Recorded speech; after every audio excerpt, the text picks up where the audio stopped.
صلى الله عليك يا أبا عبد الله. صلى الله عليك يا ابن رسول الله، يا ابن أمير المؤمنين، يا ابن فاطمة الزهراء. السلام على الحسين وعلى علي بن الحسين وعلى أولاد الحسين وعلى أصحاب الحسين. يا رحمة الله واسعة، يا باب النجاة أمة، سيدي يا حسين يا مظلوم كربلاء. يا ليتنا كنا معكم فنفوز فوز العظيم إن شاء الله. أعوذ بالله السميع العليم من الشيطان الرجيم. بسم الله الرحمن الرحيم. الحمد لله رب العالمين وبه نستعين، وصلى الله على محمد وطهة الطاهرين وعن الله دائم أجمعين من الآن إلى قيام يوم الدين. آمين رب العالمين. Il est important de se souvenir de l'imam Hussein alayhi salam lorsque nous buvons de l'eau. Les Ahlul Bayt alayhi salam insistent à ce sujet. Celui parmi les hommes qui désire boire de l'eau, qu'il se souvienne de l'imam Hussein alayhi salam et de sa sainte famille alayhi salam assoiffée, et qu'il maudisse les assassins des saintes âmes. Allah subhanahu wa ta'ala lui inscrira 100 000 bienfaits et lui retirera 100 000 mauvaises actions qu'il aura accomplies, et il sera élevé de 100 000 degrés du paradis. Bière la Noire, chapitre de la nourriture et de la boisson. Del Majlisi Sani, allé. Dans la plaine de Karbala, la privation d'eau fut imposée aux enfants de l'imam Hussein alayhi salam. Il est important de se souvenir de la soif de l'imam Hussein et de son malheur. La soif n'est pas grand-chose comparée à la souffrance de sa progéniture. En l'occurrence, les Ahlul Bayt alayhim salam, tels Ali Akbar, Ali Asgar, Zukaina, Zainab, alayhim salam ajmaïn, etc., etc. Dans le Saint-Coran, Allah subhanahu wa ta'ala dit ceci: les véritables croyants sont ceux qui, lorsqu'on en mentionne le souvenir d'Allah, leur cœur frémisse, et lorsque ces versets sont récités, leur cœur palpite, leur foi augmente. C'est en leur Seigneur qu'ils placent leur confiance. Surat al-Anfal, la sourate du butin, la sourate numéro 8, le verset 2. A'udhu billahi samir al-ghani minash shaitanir rajim. Innamal mu'minina alladhina idha dhukira Allah wajilat qulubuhum wa idha tulhiyat alayhim hayatuhu zadahum iman wa ala rabbihim yatawakkalun. Sadaqallahu al-aliyyul azim. Les véritables croyants tremblent dès lors qu'ils méditent sur leur Seigneur. Tous les êtres vibrent, et ce jusqu'à ce qu'ils arrivent au degré d'approbation définitif, vers le degré de la concentration, celui des témoins, des passionnés, et enfin celui de l'amour. Le degré le plus élevé de la foi est celui auquel il est convenable d'accéder par la gratification de la certitude, pour enfin demeurer à la place des témoins par excellence. Là où la nourriture n'est que foi, où chaque action est acte de dévotion pour Allah, où chacun des actes est dépourvu de mauvaises intentions, par cela l'homme peut arriver à l'emplacement des amoureux d'Allah subhanahu wa ta'ala. Combien de personnes ont pu atteindre ce degré? Faut-il les compter sur les doigts de nos mains? Testez tous ceux qui sont sincères, et vous verrez combien il existe des croyants, de ces croyants que nous recherchons, que nous admirons et que nous envions. Nous sommes dans la période du mois de Muharram, qui est un mois sacré. Ce mois nous invite à se souvenir des compagnons de l'imam Ali alayhi salam, tel Maysam Tammar, qui a connu le martyre face à Ibn Ziyad, bien avant de retrouver l'imam Hussein alayhi salam à Karbala. Maysam Tammar a trouvé le martyr 10 jours avant le massacre qui a eu lieu à Karbala. Il désirait tant retrouver l'imam Hussein alayhi salam, mais hélas, il n'eut pas cette chance qu'ont eu tous les fidèles croyants qui se sont rangés derrière leur guide par excellence, Abba Abdullah al-Hussein alayhi salam. Il n'y a pas eu d'homme avant cela comparable à Maysam Tammar, tout comme Rachid el-Ejri ou encore Omar ibn el-Muaqqaq el-Khuzari. Ces croyants ont pu accéder à ce degré de foi, là où ils peuvent contempler la face d'Allah à travers les aimés du Seigneur, alayhim salam.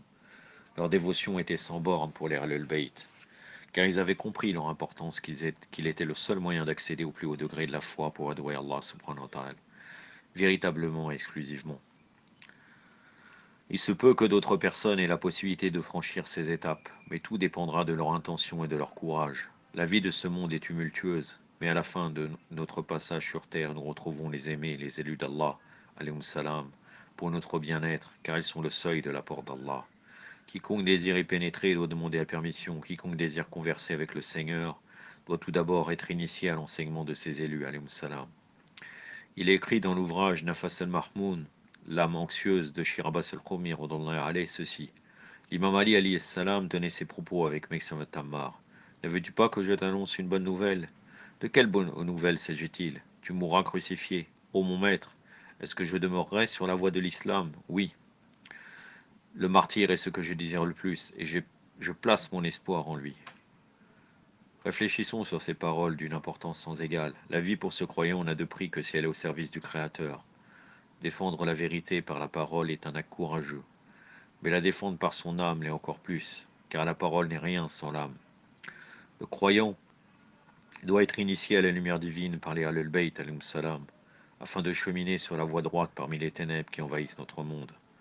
Le croyant n'est pas perturbé par quoi que ce soit, il est devenu le serviteur d'Allah par excellence. Rachid el-Ejri est semblable à Maysam. L'imam Ali alayhi salam l'interrogea. Ô Rachid, comment pourras-tu patienter au moment où je t'enverrai auprès des Omeyyades? Ceux-là même te couperont tes mains, tes pieds et ta langue. Ô prince des croyants, ceci est-il la seule voie qui mène au paradis? Ô Rachid, tu es avec moi dans ce bas monde et tu seras avec moi dans l'au-delà. Lorsque Rachid fut conduit auprès d'Ibn Ziyad, ce dernier lui ordonna de maudire publiquement l'imam Ali alayhi salam. Mais Rachid refusa de le faire. Ibn Ziyad dit à Rachid, ou Rochad, parce que des fois on dit Rachid ou bien Rochad, avec véhémence. Veux-tu périr ce jour alors qu'il te suffit de maudire Ali? Mon maître, le prince des croyants Ali ibn Abi Talib alayhi salam, m'a informé que tu insisteras pour me faire dire des paroles insultantes sur lui. Il m'a dit que tu me couperas les mains, les pieds et la langue. Sache que jamais je ne renoncerai à mon maître, car il est la voie qui mène vers Allah. Je jure devant Allah que c'est faux. Ça c'est Ibn Ziyad qui dit ça. Ensuite Ibn Ziyad ordonna à ses soldats de saisir Rachid et de lui couper la main, les pieds et la langue. Après les atroces amputations, sa fille alla ramasser les mains et les pieds de son père qui gisait sur le sol. Puis elle déclara tout en versant des larmes, « Ô mon père, ma douleur est intense. Vas-tu ressentir cette douleur lorsque tu me retrouveras face à toi, alors que je ramasserai tes nobles mains qui ont servi le prince des croyants, alayhi salam, tes pieds qui ont toujours marché auprès de lui ?» Rachid répondit avec douleur à sa fille, avec douleur, alors que le sang ne cessait de couler de ses membres amputés.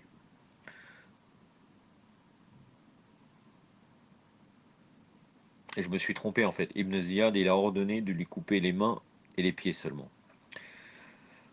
Rachid répondit avec douleur à sa fille, avec douleur, alors que le sang ne cessait de couler de ses membres amputés. Oh ma fille, je n'éprouve pas une douleur pour moi-même, et je souffre à l'idée de laisser face à ces tyrans sans vergogne. Oh ma fille, fais-moi sortir de ce palais et rassemble les gens afin que je les informe des mauvaises intentions d'Ibn Ziyad. Apporte-moi une feuille, une plume et un encrier afin que je vous écrive ce qui adviendra jusqu'au jour de l'heure véridique. Lorsque ces informations parvinrent aux oreilles d'Ibn Ziyad, ce dernier envoya ses soldats et leur ordonna de trancher la langue de Rachid pour oser informer sa fille et les fidèles croyants de mauvaises intentions des ennemis de l'islam. Bien entendu, quand il lui dit apporte-moi une feuille, c'est pour que les gens écrivent à sa place, car il a déjà les mains et les pieds coupés. Rachid quitta avec douleur ce monde à cause de ses blessures, mais il authentifia sa foi pour le Seigneur Tout-Puissant et montra sa fidélité à son imam par son martyre. Comme il a été dit précédemment, Maïsam fut un des disciples de l'imam Ali alayhi salam. Sa loyauté et sa sincérité le caractérisaient parmi les compagnons du prince des croyants. Maïsam alla au-devant d'Ibn Ziyad afin de lui montrer son attachement à Al-Bayt alayhi salam. Ibn Ziyad, surpris de le voir, s'adressa à lui ainsi, ô toi l'étranger, car en réalité Maïsam fut un esclave étranger, que l'imam Ali alayhi salam acheta, afin de lui donner sa liberté. Comme l'a dit le prince des croyants, Allah nous a créés libres, ne sommes pas l'esclave des autres. Ne crains-tu pas que j'agisse sévèrement contre toi à cause de ton attachement à Hussein ibn Ali, fils de Ali? Maïsam lui répondit avec ardeur, Allah te donnera ta rétribution, et elle sera vraiment contraignante pour toi, car tu seras compté le jour de la résurrection comme un tyran. L'imam Ali alayhi salam avait annoncé un jour à Maïsam, tu seras après moi confronté à de rudes batailles. Lorsque tu iras au combat, ta barbe sera teintée de ton sang. Par cela, tu atteindras la pureté, puisque tu as fait fi de ton âme, et que ton intention était de lutter pour que la parole d'Allah soit la plus haute. De ce fait, si nous comprenons le comportement de Maïsam, Il démontre que nous devons rester au service des Ahlul Bayt, alayhim salam, et non servir les ennemis d'Allah.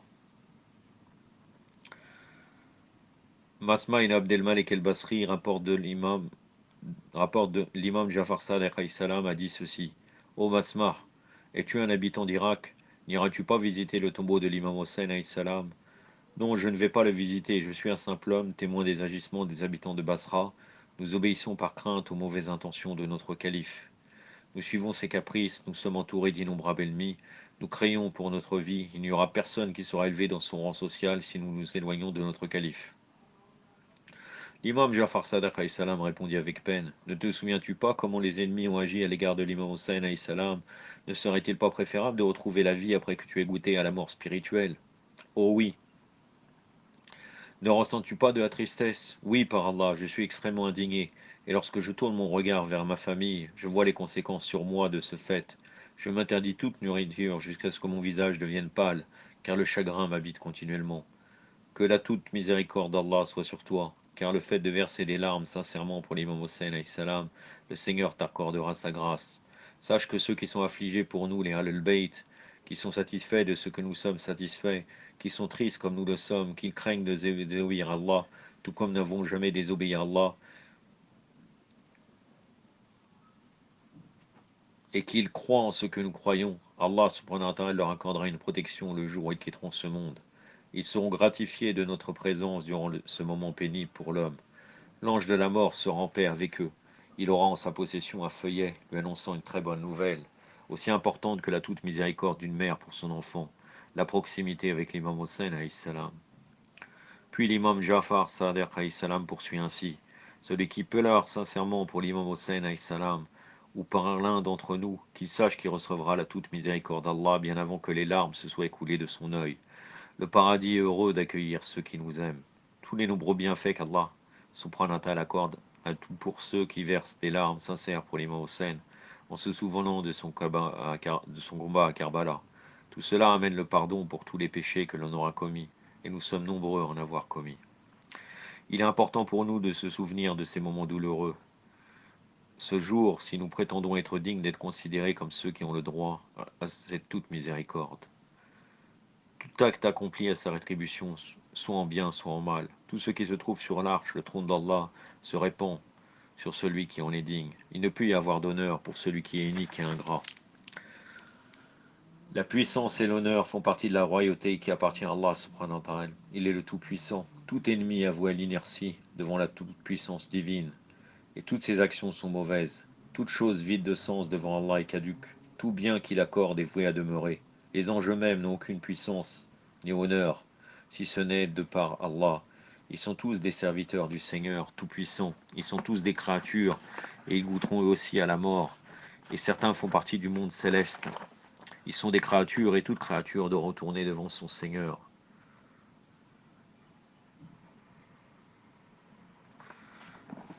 Sachez que l'honneur appartient à Allah. Il est son origine même. Tous ceux qui désirent s'en approcher doivent impérativement rechercher le Seigneur par cette quête.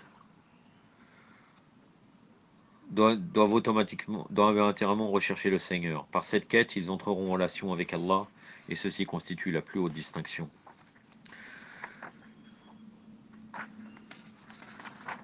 La bienfaisance trouve son existence dans l'application de la mise en place de l'honneur chez les créatures. Et cet honneur vient de la lumière de Muhammad sallallahu alayhi wa alayhi. Allahumma salli ala Muhammad wa ali Muhammad wa lajal farajahum wa al-ghanam. Elle est plus honorifique que tout ce que la terre recèle. Elle est bien au-dessus de toute chose, puisqu'elle vient directement de la lumière d'Allah subhanahu wa ta'ala. Il n'y a pas plus proche d'Allah parmi les créatures que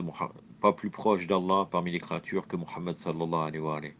Nous ne pouvons trouver à travers l'histoire des créatures un homme aussi honoré par Allah que Muhammad sallallahu alayhi wa alayhi, puisque cette marque d'honneur lui vient du Très-Haut. Son origine vient d'Allah. Il a les qualités innées et c'est Allah lui-même qui l'a choisi.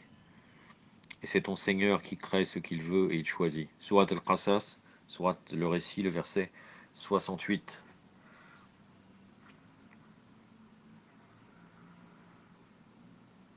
أعوذ بالله السميع العليم من الشيطان الرجيم وربك يخلق من يشاء ويختار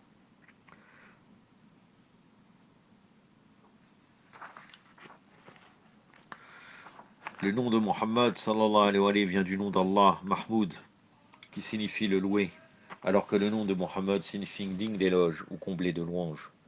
Muhammad sallallahu alayhi wa sallam est celui qui possède les qualités divines, puisqu'il est le représentant d'Allah par excellence. Après lui viennent les prophètes et les envoyés, alayhim salam. Puis viennent les vicaires, les représentants pour les croyants, ceux qui ont été élus par Allah subhanahu wa ta'ala après les prophètes, alayhim salam. Ceci est la voie qui mène vers les degrés supérieurs pour atteindre la proximité divine. Néanmoins, pour aller al bayt il en est autrement, puisqu'ils ont été créés de la lumière de Muhammad sallallahu alayhi wa sallam. Comment se fait-il alors qu'ils sont positionnés derrière ceux qui ont reçu leur enseignement? Certes, les prophètes ont des qualités supérieures aux autres créatures, mais les Ahlul Bayt sont bien supérieurs aux prophètes d'Allah, alayhim salam, puisqu'ils sont la partie même du prophète de l'islam, sallallahu alayhi wa sallam, l'élu du Très-Haut. Les prophètes envoyés par Allah avaient pour mission de faire parvenir le message d'amour pour le prophète de l'islam et pour sa sainte famille, sallallahu alayhi wa sallam. Dans la Torah, on fait allusion à plusieurs reprises à l'élu, si bien que les Juifs attendent le Mayaki, le Mayashi ou Mayaki, c'est le Messie, qui signifie le Messie, alayhi salam. Dans l'Évangile, il y a écrit que le Fils de l'homme doit revenir afin de purifier la terre de toutes les impuretés. Le Fils qui est l'homme. Selon l'enseignement spirituel de nos Ahlul Bayt, alayhim salam, il est dit que l'homme par excellence est bien le prophète Mohammed sallallahu alayhi wa sallam, et que le Fils de l'homme est bien le Mehdi, attendu, qui purifiera la terre et établira le gouvernement divin sur terre. L'imam attendu est l'espoir de tous les opprimés. Il rétablira l'ordre divin afin que les croyants et les croyantes vivent leur foi pour servir pleinement Allah.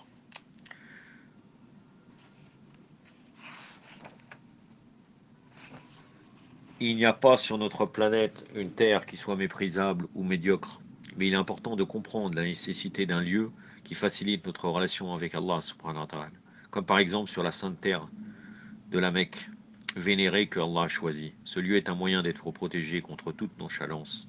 Il y a bien plus élevé encore que la terre sainte de Karbala. Pardon, il y a bien plus élevé encore que la terre sainte de la Mecque, la terre de Karbala. C'est une terre qui englobe toute la sainteté divine, bien plus encore que celle de la Mecque, puisque dès l'origine de la création de la terre, Allah subhanahu wa ta'ala l'avait choisi comme lieu de prédilection pour recevoir celui qui donnera sa vie par amour pour son Seigneur. Il sauvera les fidèles croyants de l'erreur pour les amener vers la vie éternelle. L'imam Hossein alayhi salam a rendu cette terre plus sainte sur toute la surface de la terre par ordre d'Allah subhanahu wa ta'ala. Son sacrifice dépasse tous les autres qui ont existé dans l'histoire de l'humanité. Certes, il n'est pas interdit de marcher à cet endroit saint, tout comme Allah subhanahu wa ta'ala avait ordonné au prophète Moussa alayhi salam d'ôter ses sandales lorsqu'il est arrivé sur la montagne pour converser avec Allah subhanahu wa ta'ala. Seuls étaient autorisés à visiter ce lieu les êtres purs, mais pour la terre de Karbala, elle est un lieu où les humains peuvent venir se recueillir et sentir le parfum suave du sacrifié, l'imam Hossein alayhi salam. Une portion de la terre sainte redonne de la vigueur à l'âme, si celle-ci comprend son importance pour son élévation auprès d'Allah, avec la complicité de l'imam Hossein alayhi salam. Il est dit lors de nos prières au moment de nos prosternations, il est dit que lors de nos prières au moment de nos prosternations, il est vivement conseillé de poser son front sur un morceau de terre provenant de la terre de la plaine de Karbala. Et pourquoi se prosterner sur la terre de Karbala? La prosternation sur la terre de Karbala permet à l'homme, au moment de sa prière, la perforation des 7 voiles qui nous séparent d'Allah subhanahu wa ta'ala. Ceci nous donne la possibilité de voir notre prière acceptée par l'intermédiaire de la terre de Karbala, si l'homme l'honore comme il se doit pour tout chiite. L'imam Ja'far Sadiq alayhi salam avait l'habitude, lors de sa prière, de retirer d'un petit sac un morceau de la terre de Karbala. Il posait sur son tapis de prière afin que son front, au moment de la prosternation, touche la terre bénite, inondée de luminosité par la grâce de l'imam Hossein alayhi salam. Qui est l'imam Hossein alayhi salam pour emporter avec soi une partie de la terre où repose son tombeau?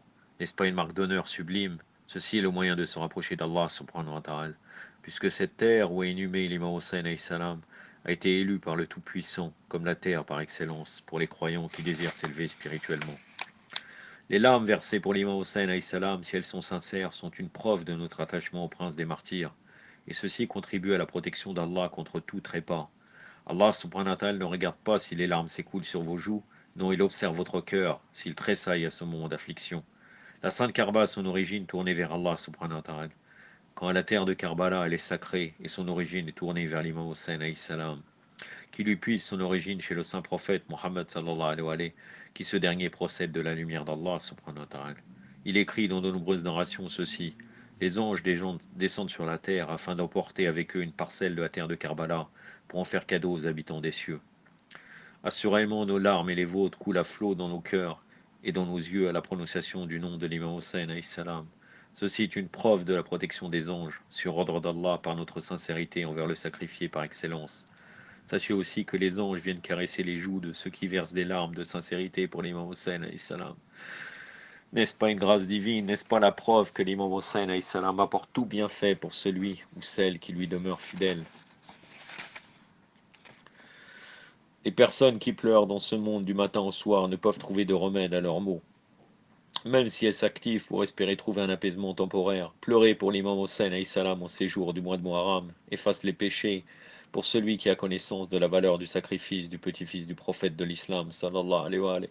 Celui qui demeure insouciant devant cette manifestation divine ne pourra espérer rien d'autre que l'éloignement de la lumière qui mène à la liberté plénière.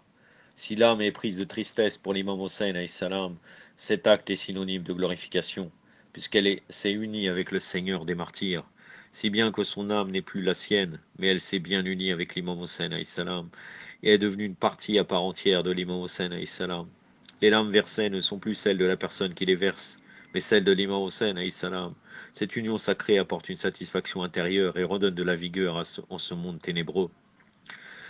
Les gémissements et les pleurs qu'on nous donne pour le souvenir de l'imam Hussein, alayhi salam, en ce mois de grande tristesse, contribuent à l'élévation de l'âme. Lorsque nous frappons la poitrine avec notre main en disant Hussein, Hussein, Hussein, ceci est un apaisement par la grâce de l'imam Hussein, alayhi salam. Réfléchissons davantage sur ce moment extraordinaire qu'Allah nous fait vivre. Médite sur l'hospitalité que t'accorde l'imam Hussein alayhi salam lorsque tu te trouves entouré de tes coreligionnaires afin que tu comprennes le sens de son soulèvement et la raison pour laquelle tu es présent aujourd'hui. Qu'a-t-il édifié sur la plaine de Karbala? Qu'est-ce que Allah lui a accordé ce jour? Le Shir Shoshtari, redonné à a dit à ce propos: la récompense accordée par Allah à celui qui se souvient de l'imam Hussein alayhi salam lorsqu'il boit de l'eau n'est pas attribuée par cet acte fait seulement. Ce n'est pas non plus identique à la gratification de l'imam Hussein alayhi salam torturé par la soif. C'est en réalité le fait que Allah subhanahu wa ta'ala nous a dirigés vers la voie pour être au service de l'imam Hussein alayhi salam et se dévouer entièrement à sa famille purifiée alayhi salam. Ceci est un don pour le croyant, car l'imam Hussein alayhi salam a donné au croyant tout ce qu'Allah lui a accordé, la proximité de sa lumière. Nous pouvons trouver une grâce plus haute que celle accordée par le Seigneur. Chaque personne bienfaisante doit remercier Allah subhanahu wa ta'ala de ce don par son attachement à sa religion. L'imam Hussein alayhi salam s'est dévoué pour l'amour d'Allah afin de servir l'humanité, pour qu'elle ne soit ombre pas dans les ténèbres. L'action de l'imam Hussein alayhi salam était accomplie avec Allah subhanahu wa ta'ala. C'est-à-dire qu'à partir du moment où l'imam Hussein alayhi salam s'est engagé dans la voie du Seigneur, celui-ci s'est uni à lui. Il est peut-être ardu de le comprendre pour celui qui subsiste dans la léthargie.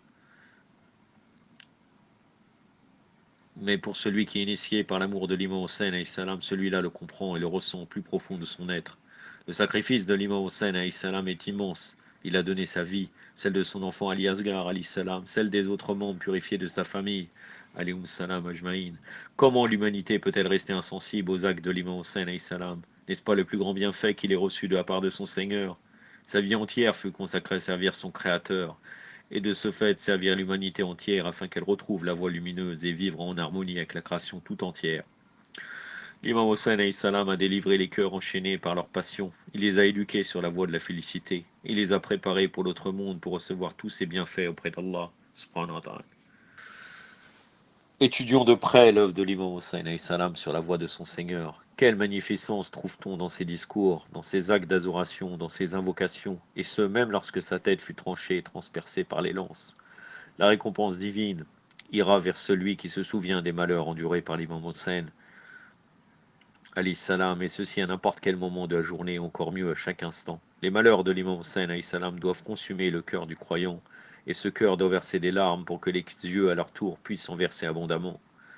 La récompense sera immense et ne pourra être comptée puisqu'elle vient du Seigneur. Si nous parvenons à ressentir au plus profond de nous-mêmes les malheurs de l'imam Hussein alayhi salam, ne serait-ce qu'une fois, nous serions associés à lui comme si nous étions sur la plaine de Karbala, et nous serions récompensés de la même manière. Leur malheur de l'imam Hussein alayhi salam fut l'exil qu'on lui imposa. à lui afin qu'à sa famille, éloigné de son grand-père bien-aimé, sallallahu alayhi wa alayhi, il endura avec patience jusqu'à ce qu'il rencontra de nouveau le prophète de l'islam, sallallahu alayhi wa alayhi. Le prophète de l'islam était sa source, il aimait être à ses côtés afin de ressentir le bienfait divin qui l'inondait. L'imam Hossein alayhi salam était tant attaché à son grand-père qu'il avait accepté le sacrifice de sa personne pour retrouver la lumière de ses yeux, c'est-à-dire la plus parfaite des créatures, en l'occurrence, le prophète Mohammed sallallahu alayhi wa alayhi. Les ennemis voulaient assassiner l'imam Hossein alayhi salam dans sa ville bien-aimée Medina. L'imam Hossein alayhi salam quitta ce lieu sacré pour se diriger vers la Sainte Kaaba. Bon nombre de personnes venaient se joindre à lui, mais l'imam Hossein ne resta pas non plus à la Kaaba, car il déjoua les ruses des ennemis. Yazid envoya 3 espions afin de le tuer. L'imam Hossein alayhi salam, quel que soit l'endroit, même s'il devait tourner, afin de tuer l'imam Hossein, quel que soit l'endroit, même s'il devait tourner autour de la Kaaba. Lorsque l'ensemble des musulmans se vêtirent de l'habit du pèlerin, l'imam Hossein alayhi salam décida de quitter ce lieu, afin que son sang ne coule pas sur cette terre sainte. Mais où devait-il aller? L'imam Hossein alayhi salam était attiré par la force divine, vers ce lieu qui fut créé pour recevoir celui qui devait être sacrifié pour purifier le monde et sauver tous les croyants du châtiment, qui réserve aux infidèles et renégats, aux ingrats et aux hypocrites. Car les bienfaits qu'Allah accorde à l'humanité sont sans distinction de race, de religion, mais l'homme demeure ingrat. Si à présent votre cœur brûle pour l'amour de l'imam Hossein, salam, que vos larmes inondent votre intérieur, sachez alors qu'une bonne nouvelle vous parviendra. Vous serez surpris car ce bienfait immense qui vous attend ne peut être mesuré. En réalité, il ne s'agit pas d'être touché par l'histoire seulement, mais il faut s'exiler avec l'imam Hossein salam pour vivre avec lui son épopée et livrer continuellement une lutte afin de ne pas tomber entre les mains du démon. Le cœur doit tressaillir et se consumer afin que les larmes viennent apaiser l'intérieur de votre être. Le Shir Ashushtar dit ceci: il est suffisant de verser des larmes sincèrement pour l'imam Hossein, pour que le Seigneur Tout-Puissant répande ses bénédictions sur ceux qui sont sincères lorsqu'ils pleurent, tout comme il a répandu ses bénédictions sur le prophète Mohammed sallallahu alayhi wa alayhi. Le saint prophète de l'islam le confirme: ne savez-vous pas que Allah répandra ses bénédictions sur ceux qui versent des larmes pour l'imam Hossein alayhi salam? N'est-ce pas une chance de recevoir les bénédictions d'Allah subhanahu wa ta'ala? N'est-ce pas le moment de s'allier avec les Ahlul Bayt alayhi salam, eux qui nous accordent davantage que nous leur offrons? Par la grâce de l'imam Hossein alayhi salam, Allah nous réserve une place lumineuse que nul ne peut imaginer auprès de celui qui fut le petit-fils de l'envoyé d'Allah sallallahu alayhi wa alayhi. Empressez-vous de vous enquérir de son amour afin que les portes de la gnose vous soient ouvertes. Ne demeurez pas ingrat, car chaque âme devra rendre compte de ses actes devant Allah subhanahu wa ta'ala le jour de la résurrection. Soyons reconnaissants, tant comme vous l'êtes, lorsqu'une personne vous fait un don. L'imam Hossein alayhi salam vous a donné sa vie afin que vous viviez dans la lumière. N'est-ce pas une grâce pour vous, pour nous? Il est suffisant comme distinction pour ceux qui versent des larmes sincères pour l'imam Hossein alayhi salam, puisque cette marque d'honneur est semblable à celle du prophète de l'islam, sallallahu alayhi wa alayhi, de l'imam Ali alayhi salam et de la sainte Fatima az-Zahra alayhi salam. Y a-t-il une autre marque d'éminence plus importante que celle-là? Vous qui êtes présents dans la cérémonie funéraire consacrée à la commémoration de la tragédie vécue par l'imam Hossein alayhi salam, vous qui êtes touchés en versant des larmes sincères pour l'imam Hossein, sa sainte famille, ainsi qu'envers les fidèles compagnons, sachez que tout ce que vous faites avec cœur équivaut aux larmes versées par le prophète Mohammed sallallahu alayhi wa alayhi, l'imam Ali alayhi salam pour l'imam Hossein alayhi salam.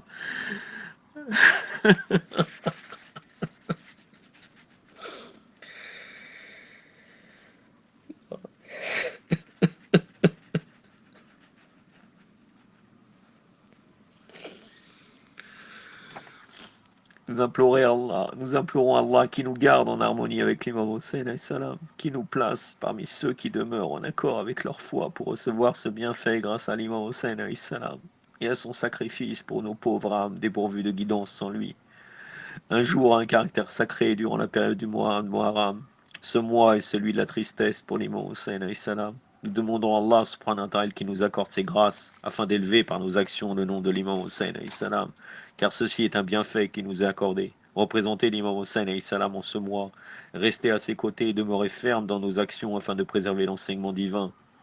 Ne point dévier, accorder son droit à autrui et montrer toujours le bon exemple afin de devenir de véritables Hosseinites. اللهم يا رب الحسين بالحق الحسين اشفي صدر الحسين عليه السلام. يكتفي بهذا القدر وصلى الله على محمد وعلى الطاهرين والسلام عليكم ورحمة الله.